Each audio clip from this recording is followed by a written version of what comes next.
네, 오늘 말씀은 십자가의 복음과 네 가지 그림 언어라는 제목으로 요한 1서 2장 2절 말씀입니다. 우리 한 목소리로 요한 1서 2장 2절 말씀 함께 읽겠습니다. 그분은 우리 죄를 대속하는 화목 제물이십니다. 그리고 우리 죄뿐 아니라 온 세상의 죄를 위한 제물이십니다. 아멘.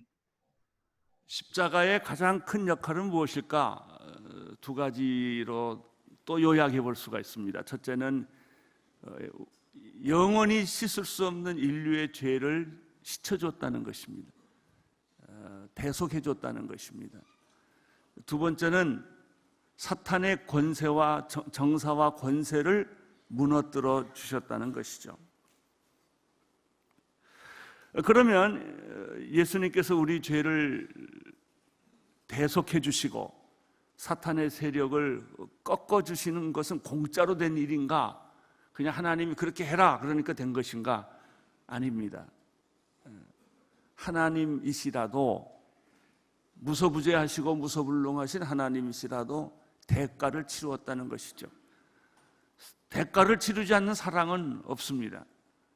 희생을 치르지 않는 구원도 없습니다. 구약에서는 소가 사람을 받거나 또 다른 사람 집에 불을 냈을 경우에는 반드시 그 대가를 치루어야 합니다. 벌을 받아야 되고 배상을 해야만 그 문제를 해결하도록 되어 있습니다. 신약에서는 인류의 죄를 구속하기 위해서 하나님께서 그의 아들 예수 그리스도를 희생시켰습니다. 마태복음 20장 28절에 보면은 이 십자가의 구속에 대해서 이렇게 말하고 있습니다. 시작. 인자 역시 섬김을 받으러 온 것이 아니다. 섬기러 왔고 많은 사람을 위해 자기 목숨을 대속물로 주려 하셨다. 인간의 죄를 위해서 예수님이 대가를 치루었다는 것이죠. 이거를 마가복음 10장 45절에는 우리말 번역, 옛날 번역에는 다 똑같은데 우리말 번역에는 좀 다른 표현을 썼어요. 마가복음 10장 45절 한번 같이 읽겠습니다. 시작. 인자 역시 섬김을 받으러 온 것이 아니라 섬기러 왔고 많은 사람들을 구원하기 위해 치를 몸값으로 자기 생명을 내어준 것이다. 대속물을 다른 말로 표현했어요. 치를 몸값이다.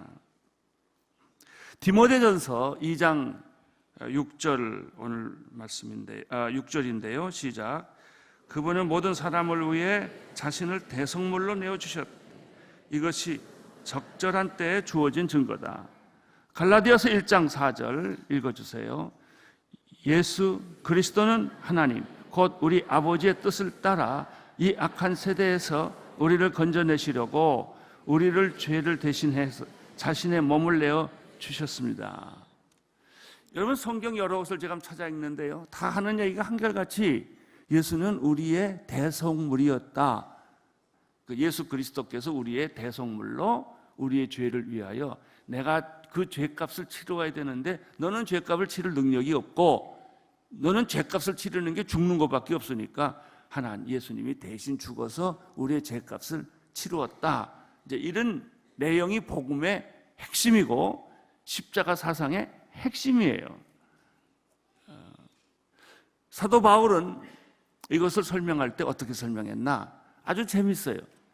이론으로 설명 안 하고 논리로 설명하지 않고 교리로 설명하지 않았다는 거예요. 또 다른 말로 말하면 삶의 현장에서 일어나는 일들을 그대로 그림 언어로 만든 거예요. 네 가지가 있어요. 구원에 관한 네 가지 그림 언어.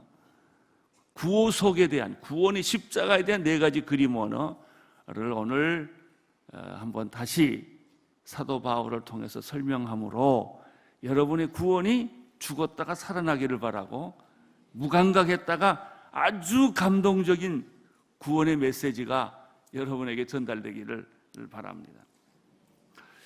네 가지 그림 언어라는 것은 일상적으로 우리들이 많이 경험했던 그림에서 그런 상황에서 메시지를 뽑아내는 것입니다. 구약 사람들은 제일 많이 경험하는 것이 제사입니다. 그들은 하나님께 늘 제사를 드렸습니다. 제사를 드린다는 설명이 필요 없어요. 제사를 드리는 걸 가만 보면 꼭 제물이 있더라는 거예요. 그게 소가 됐든 양이 됐든 비둘기가 됐든 제물이 있어서 그 제물을 태우든지 제물을 죽이든지 제물에서 피를 빼든지 해가지고 하나님께 제사를 드리더라는 거예요. 예수라는 분은 누구냐? 십자가라는 게 뭐냐? 그 제사법에 있어서 제물과 같다는 거예요. 제물 없는 제사는 없습니다. 이것을 가리켜 성경은, 사도 바울은 화목 제물이라고 설명을 합니다. 화목 제물. 로마서 3장 25절을 읽겠습니다. 시작. 하나님께서 이 예수를 속죄 제물로 내어 주셨습니다.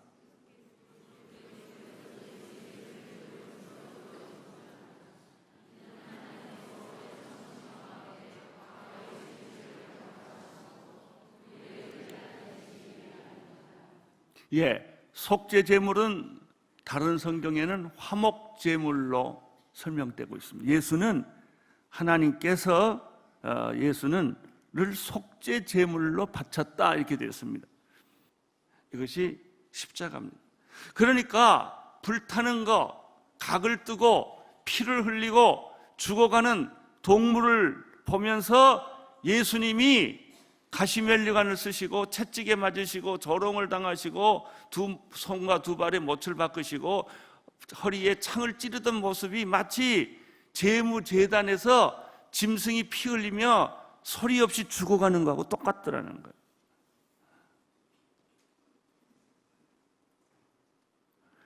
근데 우리는 이런 이미지, 이런 그림을 그리지 않고 그냥 예수가 죽었다고 이론적으로만 지나가 버리기 때문에 예수의 죽음이 여러분의 양심에, 여러분의 도덕에, 여러분의 영혼에 아무런 충격을 주지 않고 지나가 버린 거예요. 예수 그리스도의 십자가의 핵심은 십자가에서 흘리신 고난이나 그 조롱이나 이런 거는 하나의 전제 사건이에요. 핵심 사건은 피를 흘리는 거예요. 피가 뿌려지지 않았다면 죄가 없어지지도 않고 생명을 얻지도 못하는 것입니다. 요한일서 4장 10절 말씀 읽겠습니다. 시작. 사랑은 여기 있습니다. 곧 우리가 하나님을 사랑한 것이 아니라 하나님께서 우리를 사랑하셔서 우리 죄를 위해 그분의 아들을 화목제물로 보내주셨습니다. 화목제물은 내가 하나님을 사랑했기 때문에 드리는 제물이 아니라는 거예요. 우리는 보통 내가 하나님을 사랑하는 줄 알아요. 내가 헌금하는 줄 알아요. 내가 예배를 드리는 줄 알아요. 그러나 성경은 이렇게 말합니다. 내가 하나님을 사랑한 것이 아니라 사실은 하나님이 나를 먼저 사랑했다. 하나님이 나를 사랑했기 때문에 하나님이 제물을 드린 것이, 내가 제물 드린 게 아니에요. 우리가 먼저 하나님을 사랑한 것이 아닙니다. 하나님의 사랑이 화목 제물을 드리게 만든 거예요. 속죄로부터 은혜가 흘러넘친 게 아니에요. 십자가가 있기 때문에 사랑과 은혜가 나온 게 아니라 사랑과 은혜 때문에 십자가가 주어진 것입니다. 그 다음에 사도 바울은 이 첫 번째 그림은 화목제물의 그림이에요. 두 번째는 우리를 시장바닥으로 데려가요. 왜 사람들이 매일 가는 데가 시장이에요. 이 시장에서 이제 물건을 삽니다. 과일도 사고 야채도 사고 고기도 사고 여러 가지 음식물을 사서 그것을 밥을 해 먹습니다. 우리는 절대 시장에 가서 물건을 쓱 가져오지 않아요. 이거를 속전을 내고 값을 치르고 그 물건을 내가 산다는 것이죠. 그런데 구약에서는 이런 과일과 야채만 산 게 아니고 동물도 샀단 말이에요. 제사를 드리기 위해서는 동물도 사고 소도 사고 양도 샀습니다. 물건도 사고. 더 중요한 것은 구약 시대에는 노예도 물건이었어요. 그래서 노예를 돈을 주고 샀어요. 그러니까 내 노예를 만들었어요. 그 다음에 이 노예를 자유케 시키는 것은 주인의 마음이에요. 그런데 제사에서 제물이 예수 그리스도인 것처럼 물건에서 내가 물건을 살 때 값을 치르는 돈, 그걸 속전이라고 그러는데 그 돈을 지불함으로 노예를 사오는 것처럼 예수님께서 나를 위해서 속전을 지불하셨어요. 하나님 값을 지불하셨어요. 그걸 구속이라고 그래요. 성경적인 용어로는 구속을 함으로 하나님께서 죽을 수밖에 없는 죄인을 이제 죄값을 다 제하고 그걸 내 거로 사게 하신 거예요. 그럼 난 누구 거예요? 예수님 거구나. 노예 상태에서 벗어났구나. 나는 죄의 노예가 아니에요. 나는 더 이상 사탄의 놀이개가 아니라고요. 우리는 예수님이 돈, 핏값을 주고 나를 사셔서 자유인을 만들어놨어요. 내가 너를 자유케 했는데 어찌하여 너는 다시 노예로 돌아가느냐는 말이 그 말이에요. 우린 자유인이 됐어요. 하나님의 자녀가 되었어요. 하나님의 식구가 되었어요. 왜? 예수님이 핏값을 제공했기 때문에. 아까 읽었던 마가복음 10장 45절을 다시 읽겠습니다. 시작. 마가복음 10장 45절. 인자 역시 섬김을 받으러 온 것이 아니라 섬기러 왔고 많은 사람들을 구원하기 위하여 치를 몸값이라고 그랬죠. 몸값으로 자기 생명을 내어 주시려고 온 것이다. 디모데전서 2장 5절 6절 다시 읽겠어요. 시작. 하나님은 한 분이시고 하나님과 사람 사이의 중보자도 한 분이시니 곧 사람이신 그리스도 예수시니 그분은 모든 사람을 위해 자신을 대속물로 주려 주셨는데 이것이 적절한 때에 주어진 것이다. 우리의 구원은, 십자가의 구원은 제사에 있어서 화목제물과 같다. 화목제물은 그냥 드리는 것이 아니다. 각을 뜨고 피를 내고 갈기갈기 찢어서 제물로 바치는 거다. 그렇게 함으로 하나님의 진노와 분노를 막아내는 것이다. 이런 그림이에요. 또 하나는 시장에서 물건을 사듯이 물건을 산 게 아니라 노예를 살 때 예수님이 핏값을 주고 사탄의 노예에서부터 우리를 해방시킨 것이다. 이게 구원입니다. 여러분이 구원받았다라고 할 때 이런 생각하세요? 내가 구원받았다라는 말은 와, 내가 사탄의 노예에서부터 예수님이 핏값 주고 날 사서 하나님의 자녀로 만들어 주셨구나. 이걸 느끼고 이걸 경험하고 이걸 누리고 이걸 체험하는 거예요. 이제 세 번째, 예수님 당시의 사람들이 또 가장 익숙한 것은 제사 드리는 거, 시장에 가서 물건 사는 거, 노예 사는 거도 있었지만 또 하나 있었어요. 맨날 그들은 투닥투닥 싸워가지고 수를 해서 재판장을 가야 돼요. 누가 옳으냐 이거예요. 판결을 받아야 돼요. 그래서 그들이 아주 익숙한 생활 공간이 재판장이었어요. 요즘 우리나라도 고발공화국이 돼가지고 얼마나 그냥 뭐만 조금만 잘못하면 다 고발해 버리잖아요. 그런데 마귀가 우리를 고발한 거예요. 마귀가 우리를 고발해서 사형 선고받도록 한 거예요.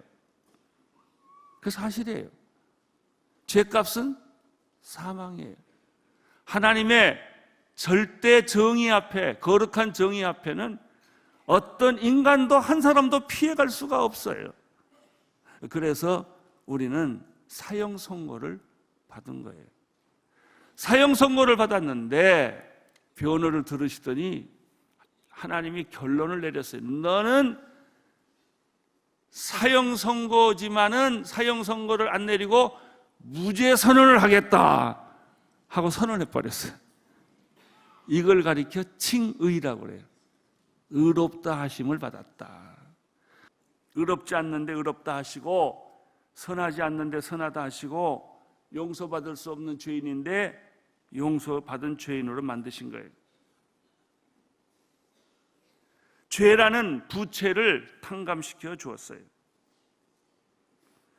죄는 우리를 땅 끝으로 끌고 가요. 그러나 칭의는 우리를 하늘 높이 하나님 옆으로 끌고 갑니다. 의롭게 되었다. 칭의, 너는 이제는 죄인이 아니다. 죽을 죄인이 아니다. 죽을 죄인이었지만 이제 예수 그리스도께서 너를 위해서 대신 죽음을 대신 졌기 때문에 너는 죄값에서부터 자유롭고, 이제 내가 너한테 선언하는데 사죄를 선언하노라. 이 죄를 선언하기 위해서 예수님은 여러분이 죽어야 할 죽음의 값을 예수님이 피값으로 치르셨어요. 그래서 그 선언이 가능한 거예요. 칭의. 칭의란 말은 너무나 소중하고 너무나 귀하고 그 결과가 너무나 엄청난 거예요. 이 칭의와 비슷한 개념이 하나 있어요. 성화예요. 성화. 칭의는 재판장이 무죄 선언하고 선언하는 순간부터 효력이 발생되잖아요. 칭의가 그래. 하나님이 예수 때문에 내 죄를 내가 사하기로 결정했다라고 하는 순간에 효력이 발생. 그러나 성화는 안 그래요. 성화는 예수 믿고 내가 구원받았지만 성화는 평생 걸려요. 칭의와 성화는 가장 가까운 관계이면서도 가장 다른 관념입니다. 칭의로 의롭다함을 받았다고 다 완성되는가? 아니에요. 우리는 아직도 옛날 죄인의 생활이 그대로 몸에 남았어요. 지옥의 삶이 그대로 몸에 남아있어요. 문화 충격을 천국 충격을 받는 거예요. 천국에서는 이러지 않네. 천국에서는 이런 말 하지 않네. 천국에서는 이렇게 행동하지 않네. 이런 것을 하나씩 보면서 문화 충격을 받는 거예요. 이것을 가리켜 우리가 성화라고 그래요. 그런데 또 중요한 게 하나 있어요. 어떻게 예수님이 피값으로 내 죄를 대신하고 나를 의롭다고 해줬는데 이것이 어떻게 그러면 나한테 이루어지느냐? 이것을 내 거로 만드는 방법이 믿음이에요. 그래서 믿음으로 의롭다함을 받는 거예요. 믿음에서 믿음에 이르게 하는 거예요. 근데 더 조심할 게 있어요. 믿음이 우리를 구원하느냐? 아니에요. 예수님이 나를 구원해요. 내가 믿습니다. 그런데 구원되느냐? 아니에요. 뭘 믿느냐가 중요해요. 우리가 믿는 예수님이 우리를 의롭게 하는 거예요. 그래서 여러분이 믿는 내용이 뭐냐를 똑바로 이해를 해야 돼요. 정확하게 이해를 해야 돼요. 자, 이제 제가 지금 세 가지 설명을 했습니다. 첫째는 제사법에 가서 화목제물, 두 번째 시장 바닥에서 노예를 사는 속전, 구속, 세 번째는 법정의 칭의. 이제 마지막 사도 바울은 우리를 어디로 끌고 갈 것인가? 우리를 가족관계로 끌고 가요. 가족관계에서 제일 중요한 게 뭘까요? 화해예요. 그러면 화해는 어떻게 이루어진 것일까? 화해의 순서는 이래요. 하나님과의 화해, 이웃과의 화해, 가족 간의 화해예요. 자신과의 화해, 자연과의 화해. 가장 중요한 화해는 하늘에서 이루어졌어요. 하나님과 인간 사이의 화해가 이루어진 것이죠. 그래서 그 화해가 땅에서 왔어요. 아버지와 아들 사이의 화해라는 것이죠. 우리에게 주신 직책은 무엇입니까? 화해입니다. 크리스천에게 주신 최대 직책은 화목해 하라신 주님의 명령이에요. 마태복음 5장 9절에 이런 말씀이 있습니다. 읽어주십시오. 시작. 복되도다 평화를 이루는 사람, 그들은 하나님의 아들이라 불리울 것이다. 평화를 이루는 사람을 화해자라고 말합니다. 에베소서 2장 14절에서 17절까지 계속 읽겠습니다. 시작. 그리스도께서 우리의 화평이시니 자기의 육체를 둘로 하나로 만드신 분이십니다. 그분은 중간에 막힌 담 곧 원수된 것을 헐어내셨고 조문으로 된 계명을 율법을 폐하셨습니다. 이는 그리스도가 그분 안에서 이 둘을 한 새 사람으로 창조해 화평을 이루시고 십자가를 통해 이 둘을 한 몸으로 하나님과 화목하게 하셔서 자기 안에서 원수된 것을 없애버리시기 위한 것입니다. 그리스도는 오셔서 먼 데 있는 여러분에게 화평을 전하셨을 뿐만 아니라 가까운 데 있는 사람들에게도 화평을 주셨습니다. 할렐루야. 예수님은 십자가에 피 흘려 돌아감으로 말미암아 화해자가 되셨다는 것이죠. 화목제물도 대가를 치르는 거예요. 구원도 대가를 치르는 거예요. 칭의도 대가를 치르는 거예요. 가만히 있으면 화해하지 않아요.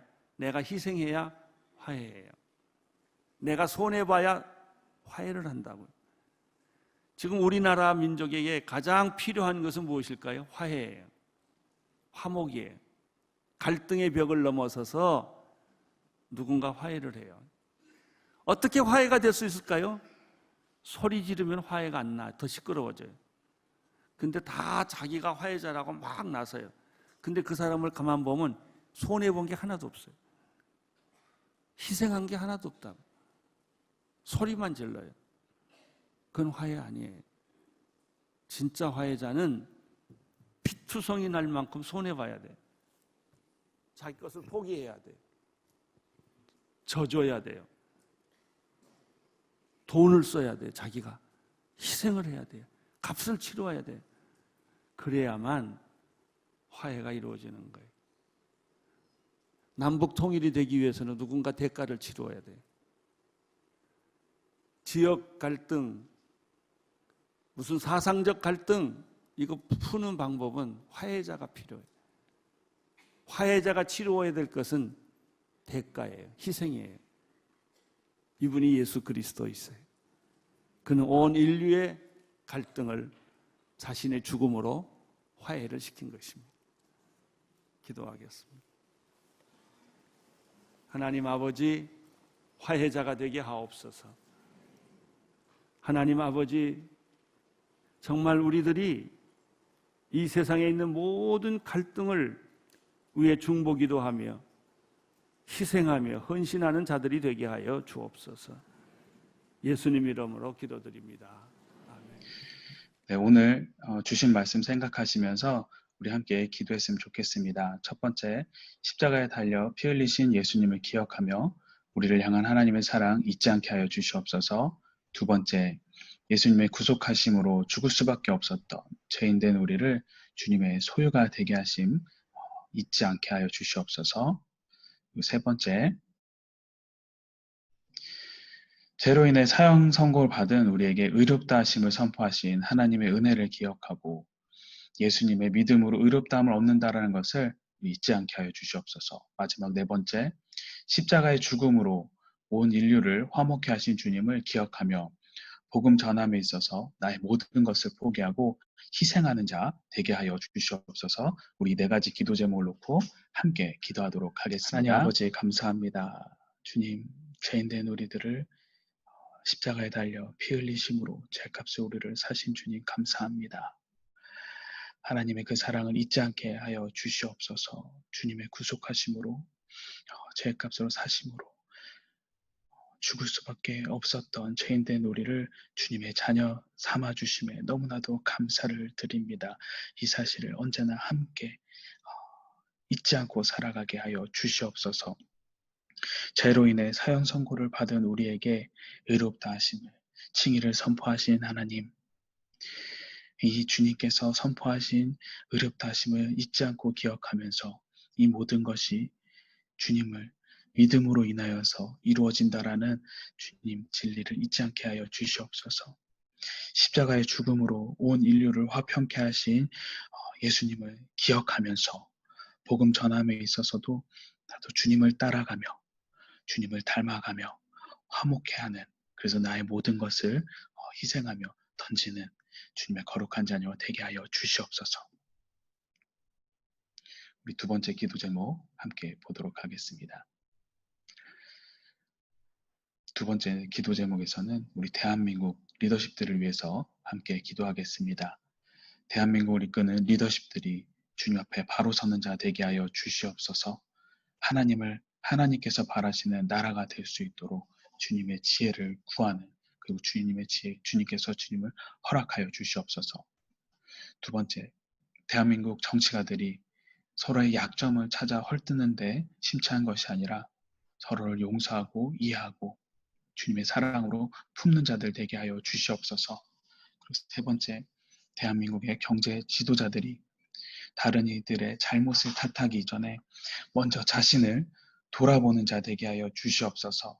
순간적인 손해가 있다 할지라도 주님이 바라시는 바른 길을 선택하는 자 되게 하여 주시옵소서. 우리 함께 기도하도록 하겠습니다. 하나님 아버지, 대한민국을 불쌍히 여겨 주시옵소서. 대한민국의 리더십들이 주님 앞에 모든 것을 내려놓고 무릎 꿇는 자들 되게 하여 주시옵소서. 그래야 해서 주님의 뜻을 깨닫게 하여 주시고 주님의 지혜로 대한민국을 바른 길로 인도하는 주님의 리더십들이 되게 하여 주시옵소서. 무엇보다 정치가들이 서로 간의 약점을 찾으려고 열혈을 내는 것이 아니라 서로의 상처를 감싸주고 품어주는 하나님 주님을 이해하는 자들, 주님의 사랑으로 품는 자들 되게 하여 주시옵소서. 또한 대한민국 경제 지도자들이 자신의 잘못을 뉘우치고 하나님 그것에 무릎을 꿇고 자신의 세상적인 지식으로 모든 것을 이루었다면 이번에는 주님이 주시는 주님의 지혜로 이끄는 자들 되게 하여 주시옵소서.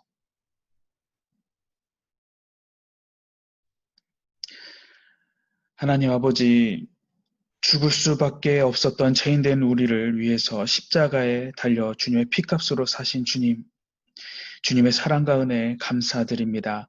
주님을 믿음으로 의롭다함을 얻는다라는 주님 복음의 진리를 깨닫고 화목해 하신 주님의 말씀을 따라 오늘 하루도 살아가게 하여 주시옵소서. 거룩하신 예수 그리스도 이름으로 기도하옵나이다. 아멘.